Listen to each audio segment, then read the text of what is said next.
नमस्कार दोस्तों, आज हम लोग आए हुए हैं द्वारिकापुरी, द्वारिकाधीश भगवान के दर्शन करने, यहाँ समुद्र देखने, सुदामा सेतु देखने और आपको पूरी द्वारिका घुमाने। आइए चलते हैं द्वारिकापुरी के दर्शन करने। हम लोग मौजूद हैं सुदामा सेतु के पास में ही और आपको घुमाते हैं पूरी द्वारिका। तो दोस्तों, आप लोगों को बता दें, हम लोग यहीं द्वारिका में भगवान श्री कृष्ण के मंदिर के पास जानकी होटल में रुके थे। अब यहाँ से हम लोग घूमने चलते हैं और आप लोगों को पूरी द्वारिका दिखाने की कोशिश करते हैं। सबसे पहले तो आप लोगों को ये बता दें कि द्वारिका है क्या। सभी लोग तो जानते ही हैं, लेकिन क्योंकि मैं वीडियो बना रहा हूं तो भक्तों, प्रिय दर्शकगणों, आप लोगों को बताना अनिवार्य है कि द्वारिका दो चीज़ों के लिए मशहूर है। पहला तो एक ये कि द्वारिका 4 धामों में से एक धाम है। जो 4 धाम हैं, जगन्नाथपुरी, बद्रीनाथ धाम, द्वारिकापुरी और रामेश्वर धाम। तो ये 4 धाम हैं भारत में, जिसमें से एक धाम है द्वारिका। द्वारिकापुरी को हम लोग पावन धाम के नाम से भी जानते हैं। तो द्वारिकापुरी भारत में हमारे गुजरात राज्य के देवभूमि द्वारिका ज़िला है। वहीं गोमती नदी और अरब सागर के किनारे पर यह बसा हुआ है। भारत का सबसे आखिरी रेलवे स्टेशन ओखा मंडल, जो कि भारत का सबसे आखिरी रेलवे स्टेशन है, वहीं पे ये मौजूद है द्वारिकापुरी, जिसका हम आप लोगों को लाइव दर्शन करा रहे हैं। यह हिंदुओं के 4 धामों में से एक धाम है और प्राचीन काल में जो सप्तपुरी बोली जाती थी, उसमें से सबसे पवित्र और प्राचीन यही द्वारिकापुरी मानी गई है।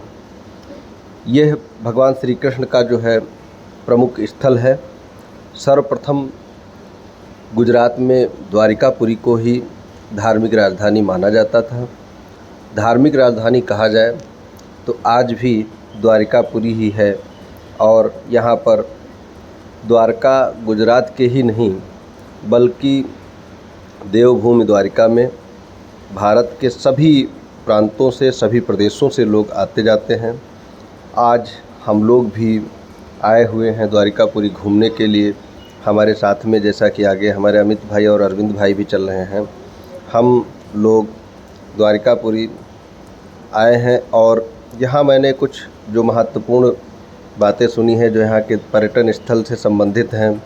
तो सबसे पहले जब हम लोग आए तो शाम का समय था, तो सोचे कि द्वारिकापुरी में जिस प्रकार से कहीं का कुछ मशहूर है, कहीं कुछ मशहूर है, तो द्वारिकापुरी में जो अरब सागर है, वहाँ का सनसेट पॉइंट बड़ा प्रसिद्ध माना जाता है।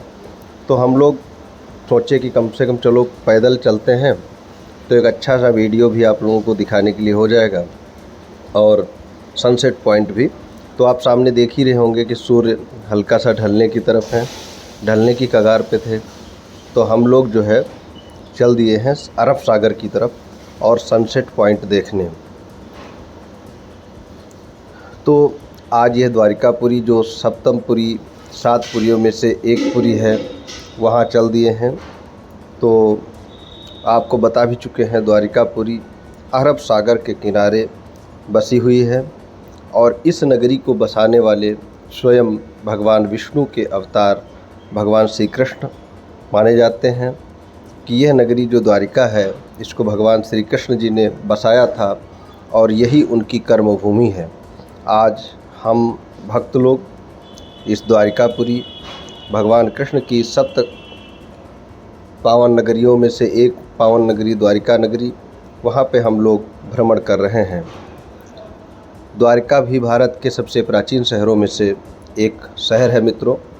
तो द्वारिका के पास में ही अभी एक धुनिका नाम का शहर है, जिसमें बहुत बड़े बड़े मंदिर हैं। हम लोग वही घूम रहे हैं। हम लोगों को एक बच्चा भी मिल गया जो अभय मिला, तो ये भी हम लोगों से टाटा बाय बाय करने लगा।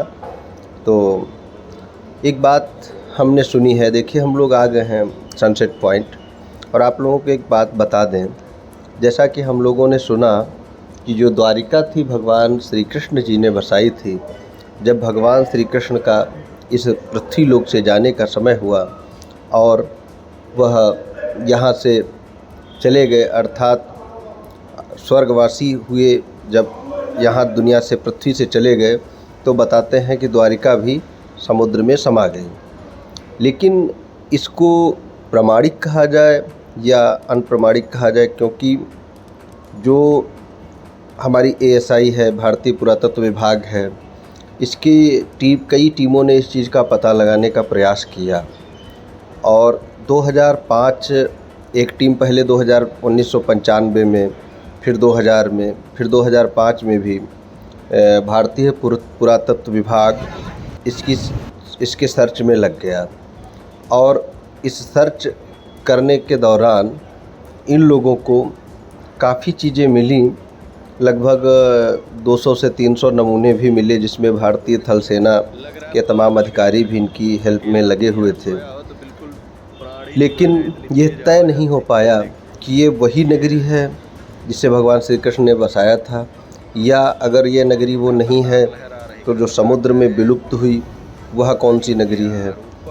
यही अभी तक सामंजस्य नहीं बन पाया कि जो द्वारिकापुरी थी, जो द्वारिका थी, जो समुद्र में डूब गई थी, उसको भारतीय पुरातत्व विभाग भी बता रहा है कि एक द्वारिकापुरी जो समुद्र पूर्ण रूप से सोने की बनी हुई थी, जो समुद्र में डूब गई, वो अभी तक जो है मिल नहीं पा रही है। और भारतीय वैज्ञानिक स्कूबा डाइविंग के जरिए समंदर की गहराइयों में कैद इस रहस्य को सुलझाने में आज तक लगे हुए हैं।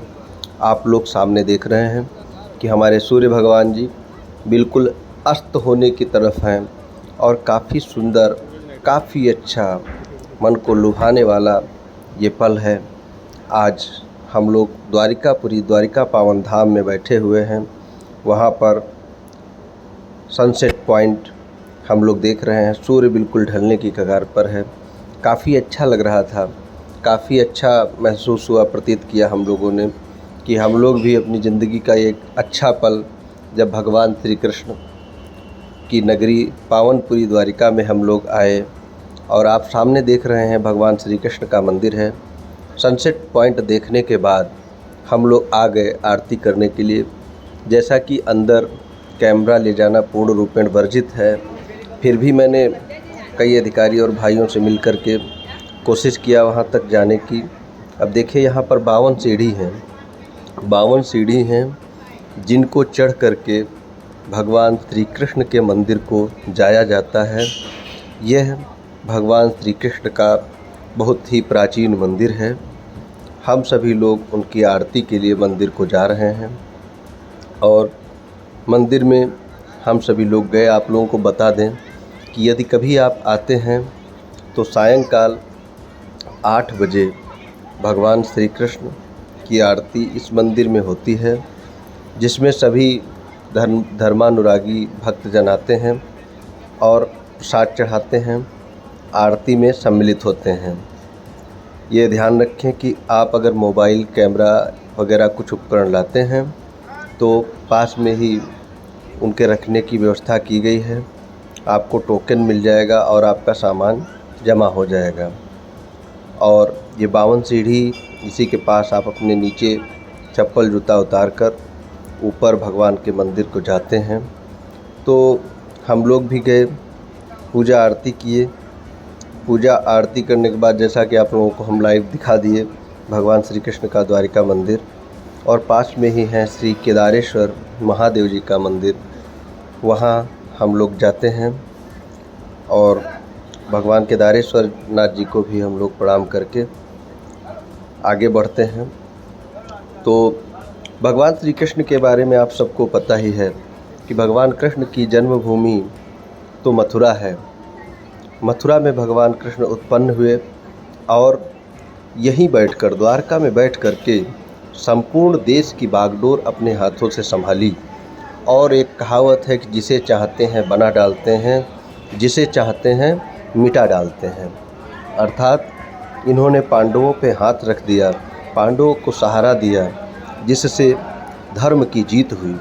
शिशुपाल, दुर्योधन, तमाम अधर्मी राजाओं को मिटा दिया। तो उस समय भगवान श्री कृष्ण के समय में राजधानी द्वारका ये धार्मिक राजधानी बन गई। आपके सामने मैं दिखा रहा हूँ, द्वारिकाधीश भगवान श्री कृष्ण विराजमान हैं।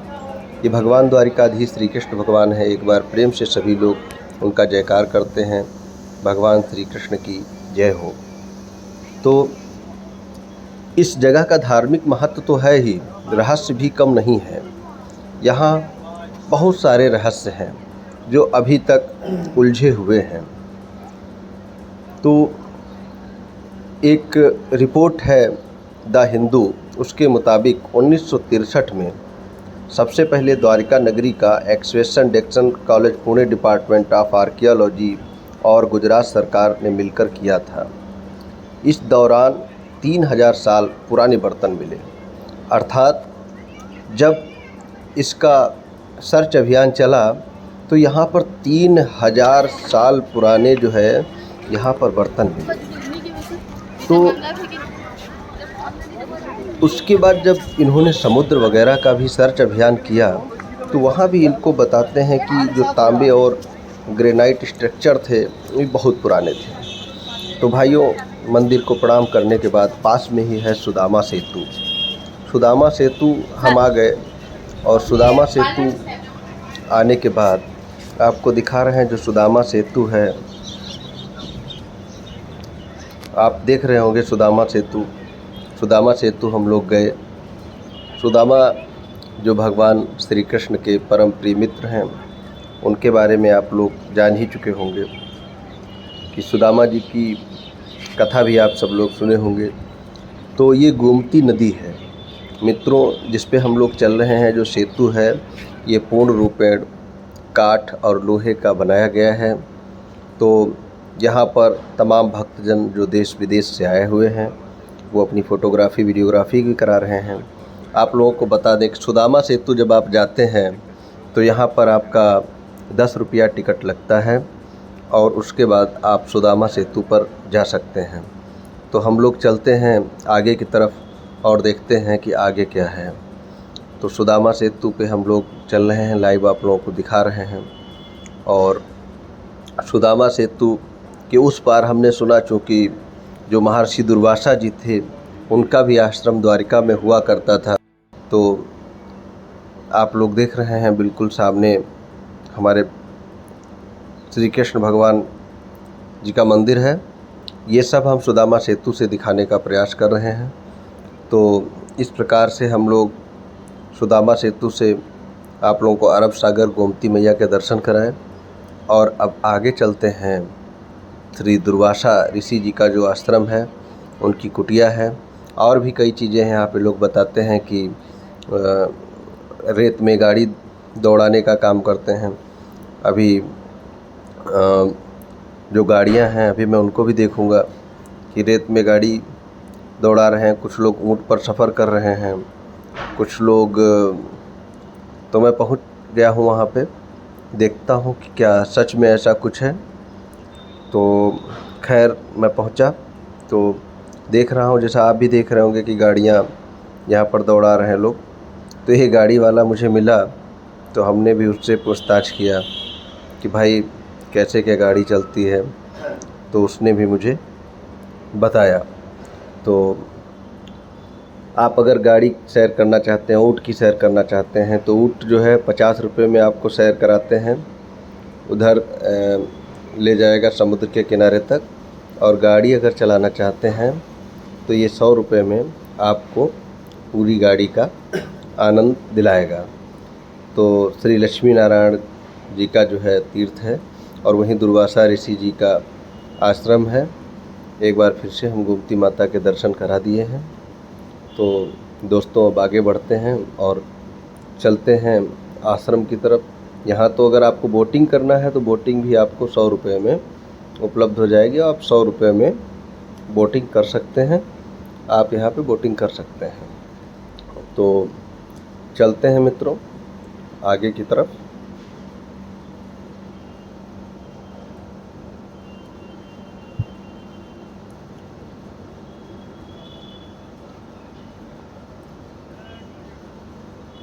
हम लोग बढ़ रहे हैं आश्रम की तरफ और चल के देखते हैं।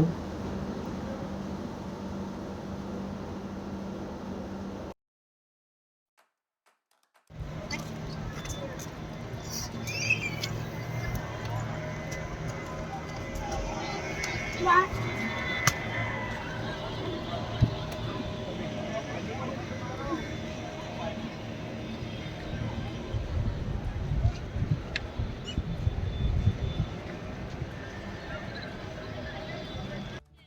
एक आदमी का 100 रुपये लेते हैं, घुमाता है बढ़िया बढ़िया से घुमाता है। अच्छा, पीछे रेती में ले जाएगा, फोटो बनाएगा, वीडियो बनाएगा और घुमा के ले आएगा। ठीक है, बहुत अच्छा।